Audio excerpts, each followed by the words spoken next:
Hey everyone, welcome to my channel. ये है हिंदी की वाणी ग्रेड 7 की, तो जिसमें आज हम करेंगे सेकंड चैप्टर गोमुख की यात्रा।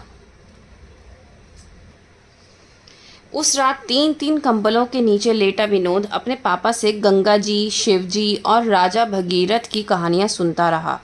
गंगा की जन्मभूमि गोमुख जाने के लिए ही तो वह गंगोत्री आया है। कुछ देर पहले वह अचरज से भरा बाहर घूम रहा था। दूर दूर तक आदमी का पता नहीं था। चारों तरफ चुप्पी छा रही थी। बस नीचे से आती हुई गंगा की कलकल ही बड़ी तेज़ी से उसे सुनाई दे रही थी। धीरे धीरे सूरज देवता भी ऊंची ऊंची चोटियों के पीछे चले गए। विनोद ठंड के मारे कांपने लगा। उसने पापा से पुकारा, पापा मुझे ठंड लग रही है।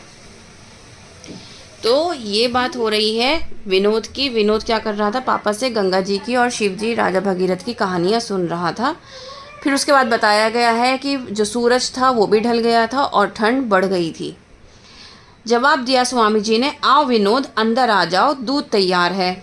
वे यहाँ स्वामी सुंदर आनंद के ही तो मेहमान हैं। तो विनोद कहाँ आया हुआ था? स्वामी जी के यहाँ आया हुआ था, जिनका नाम था सुंदर आनंद। स्वामी जी यहीं रहते हैं। वे विनोद के पापा के अच्छे मित्र हैं। स्वामी जी कौन है? विनोद के पापा के अच्छे मित्र। उन्होंने उसे गर्मा गर्म दूध के साथ एक गोली दी और कहा, लो यह कस्तूरी वटी है, इसे खाकर सो जाओ, मैं कल की तैयारी करता हूँ। कस्तूरी वटी, तो उन्होंने क्या दिया उसको? कस्तूरी वटी। विनोद न जाने कब सो गया। जब आंखें खुली तो बाहर सुनहरी धूप चमक रही थी। वह तंबू से बाहर निकल आया। धूप कैसी प्यारी लग रही थी और बादल कैसे चमचमाते दिख रहे थे। उसके पापा और स्वामी जी तैयार बैठे थे। बिस्तर बंध चुके थे, राशन बंध रहा था, बस बोझ उठाने वालों की राह देखी जा रही थी। विनोद भी झटपट तैयार हो गया। तो वो कहाँ थे? वो सब एक तंबू में थे। जैसे कि तंबू किसे कहते हैं? टेंट को कहते हैं। वो सब एक टेंट में थे और वहाँ पर विनोद भी था अपने पापा के साथ और पापा के फ्रेंड के साथ, जो कि स्वामी जी थे, स्वामी सुंदर आनंद। ठीक है, तो वहाँ पर ये जब उसने कहा ना कि चोटियों के पीछे धूप भी ढल गई थी, सूरज भी ढल गया था, मतलब वो शाम के टाइम के वक्त की बात कर रहे थे। और रात में स्वामी जी ने विनोद को क्या दिया? विनोद को दूध के साथ कस्तूरी वटी दी ताकि वो आराम से सो जाए।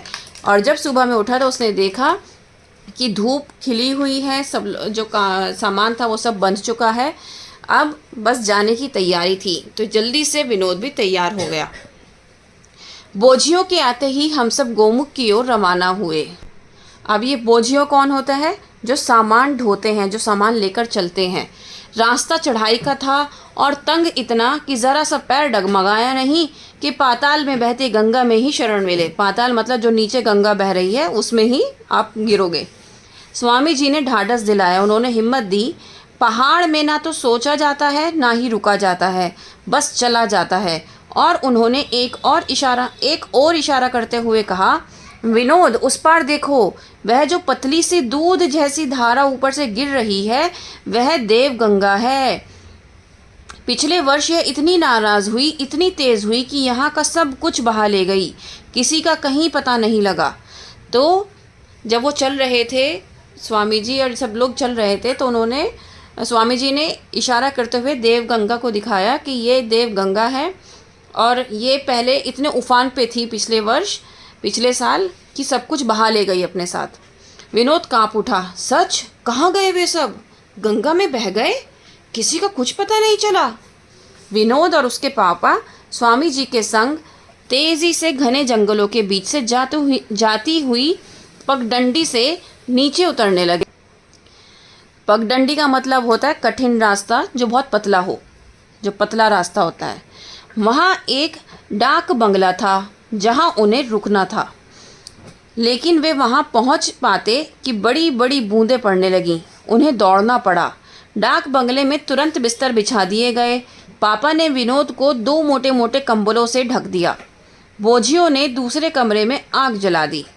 तो ये लोग कहाँ गए? ये लोग एक डाक बंगले में गए जहाँ पर ये रुके और वहाँ पर इन्होंने सोने की तैयारी करी। और जो इनके साथ बोझिए थे जो सामान ढो रहे थे, उन्होंने दूसरे कमरे में आग जला दी क्योंकि ठंड का मौसम था।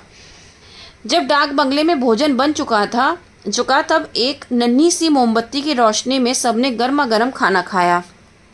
फिर वह मोमबत्ती भी बुझ गई। तब सबके सब लेट गए। सवेरे पापा के बार बार पुकारने पर ही विनोद ने आंखें खोली। उसने देखा कि सब कुछ बर्फ सा ठंडा ठंडा था। धूप का कहीं दूर दूर तक अता पता नहीं था। मतलब अगले दिन बहुत ज़्यादा ठंड थी जब विनोद उठा और सब जगह क्या था?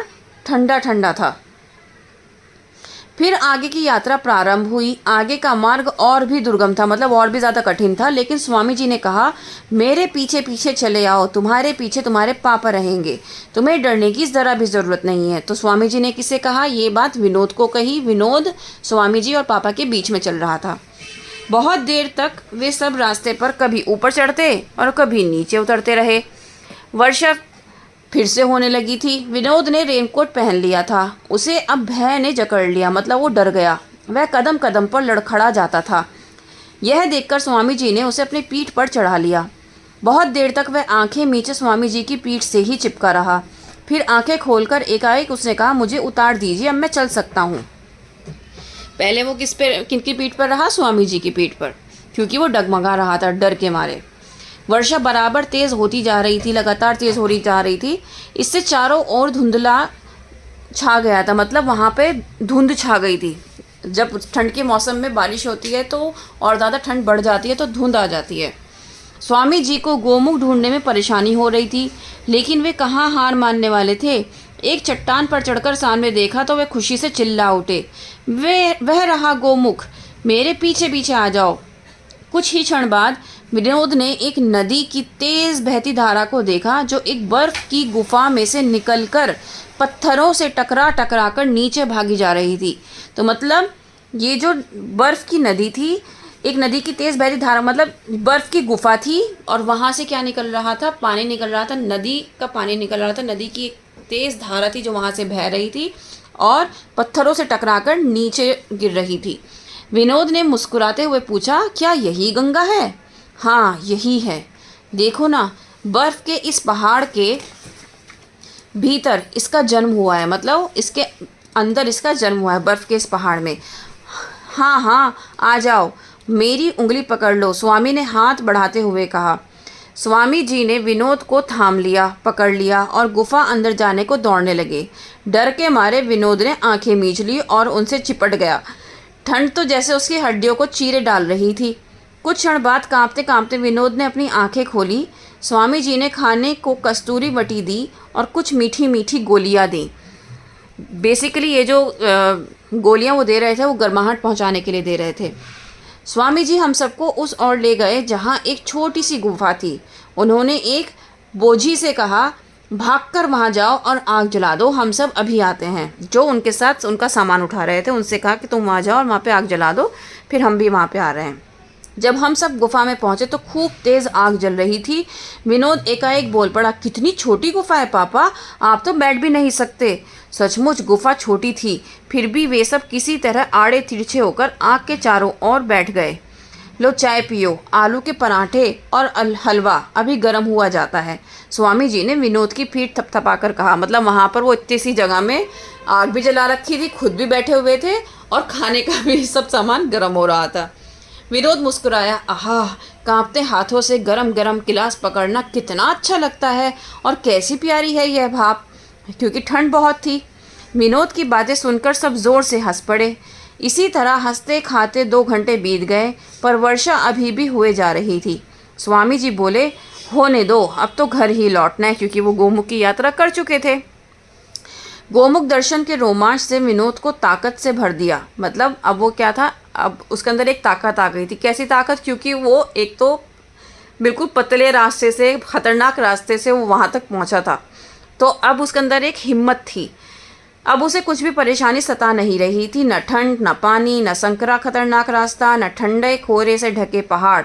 मतलब अब वो ना ही उस रास्ते से घबरा रहा था जो इतना पतला दुबला सा था जहाँ से वो आया था, और ना ही वो पहाड़ से, ना ही ठंड से, ना ही बारिश से, किसी से भी वो घबरा नहीं रहा था, कोई भी कुछ भी नहीं। विनोद अब तेज़ी से चलता जा रहा था। अब विनोद क्या था, खुश था और आराम से चलता जा रहा था। ये जो स्टोरी है ये लिखी है विष्णु प्रभाकर जी ने, ठीक है। तो उम्मीद करती हूँ कि ये आपको समझ में आई होगी। अपनी तरफ से पूरी कोशिश की है कि आपको समझाओ। अगर इसमें अभी भी कोई दिक्कत है, you can ask. That's all for today, thank you.